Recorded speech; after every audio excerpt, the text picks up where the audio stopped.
আসসালামু আলাইকুম। এই জিনিসটা কি? এটা একটা বিমান, কাগজের বিমান। ছোটবেলা আমরা কিন্তু নতুন খাতা ছিঁড়া এইরকম বিমান বানায় উড়াইতাম। তাই এটা নিয়ে একটা কবিতা লিখছি। কবিতার নাম কাগজের বিমান। ছোটবেলা আমার এক দোসা ছিল, হ্যার নাম আছিল ইমান। স্কুলে গিয়া আমার নতুন খাতা ছিঁড়া হ্যাঁ বানাইতো বিমান। বিমান না বানায় ফু দিয়া আত্মারেন মানে ঘুরাইয়া খোলা জায়গার মধ্যে হাই গিয়া বিমানটারে দিত উড়াইয়া। ঘুরতে ঘুরতে বিমানটা যখন মাটির মধ্যে পড়তো, মাটির মধ্যে পড়ার আগে ওই হাই গিয়া বিমানটা ধরতো।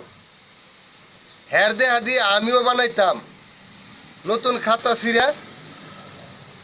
ঘুরতে ঘুরতে বিমানটা আবার আমার হাতের মধ্যে আইতো ফিরা। এই দৃশ্যটা দেখা আমি পাইতাম অনেক মজা। বাইত গেলে নতুন খাতা ছিঁড়া লাগিয়া মাই দিত আমার সাজা।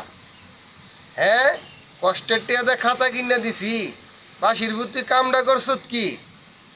আজ যা খালি বাইতায় তোর ফিডের তেল দা বানা মনে ঘি। ধন্যবাদ।